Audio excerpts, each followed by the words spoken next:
Hello friends, welcome to FreeCAD tutorial, and in this tutorial we will learn additive loft feature in FreeCAD. You can also visit my website mechnexus.com, where I write articles and tutorials on FreeCAD. You can download my tutorial source file from here. If you like my method of teaching, then please support me on coffee.com. You can buy me a cup of coffee. Your small support will help these channels to grow, and it will motivate me to create more awesome content on FreeCAD. I will provide my website and my Ko-Fi donation page link in a video descriptions. So let's come back to our tutorial. So basically, additive loft create a solid in active body by making a transition between two or more sketches. If the body already contains feature, the additive loft will be merged to them. So you can see here we have the three profile A, profile B and profile C. We have created a loft passing through from the profile A to B and B to C, and finally we will get this profile. So we will understand the additive loft feature in FreeCAD with the help of this simple example, and we will know the other options available under the additive loft. So here I have activated the part design workbench. Now first I will create a new file, and I will insert a body and on my origin plane.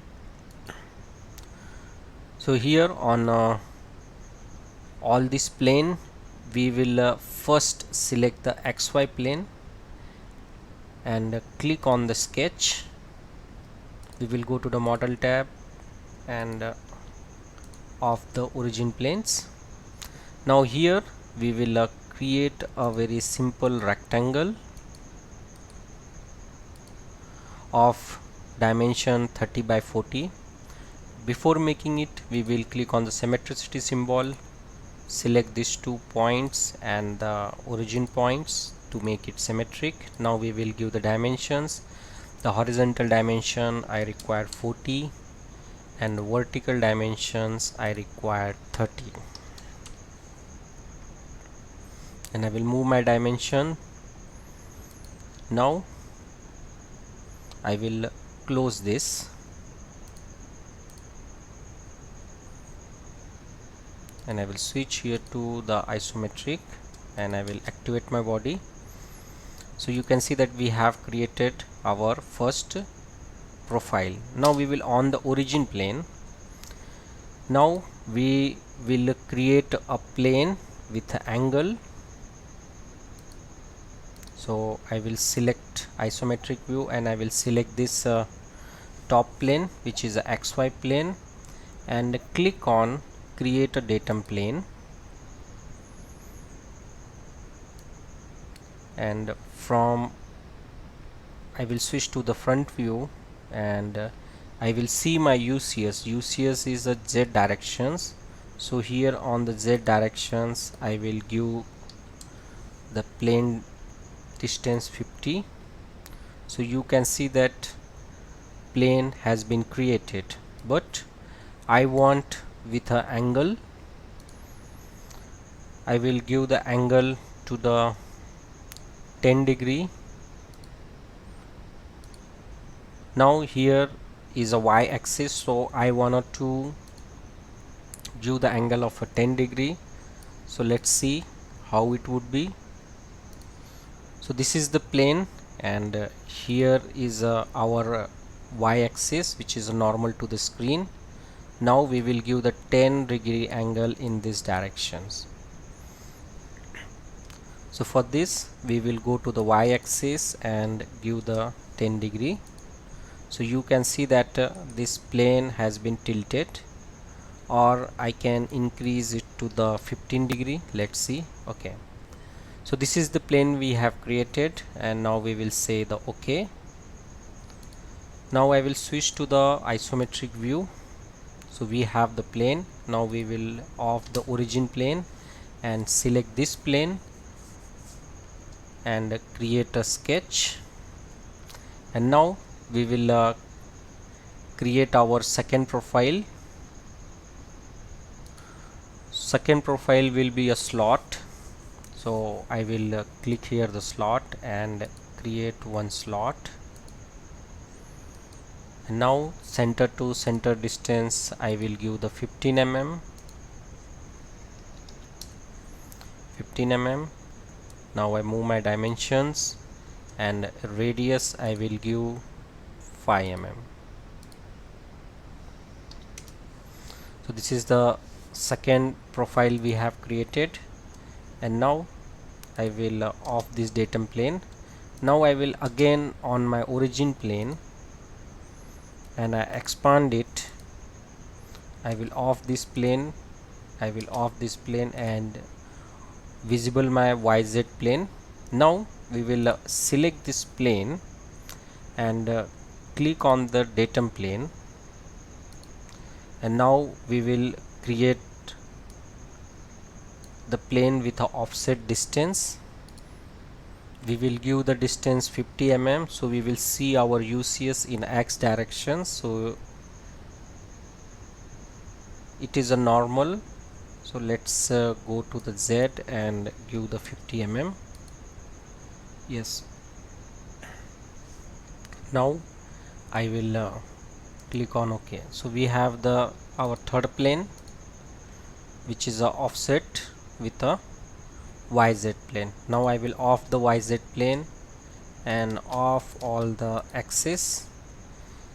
Now I will click on here refresh option. You can also use the keyboard F5. Now I will select this plane and create a sketch.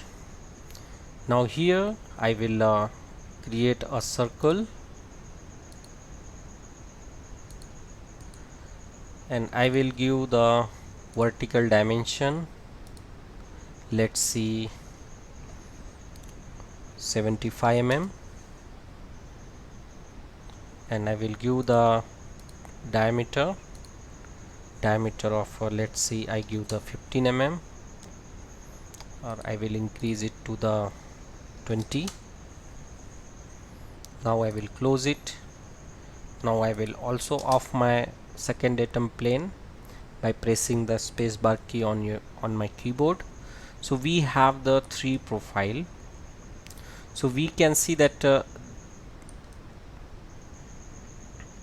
this slot seems to be smaller, so we will click on it and increase the radius to the 7 mm and this center distance to the 20.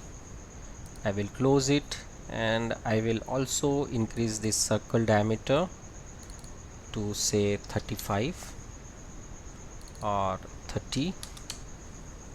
I will close it. So we have the three profile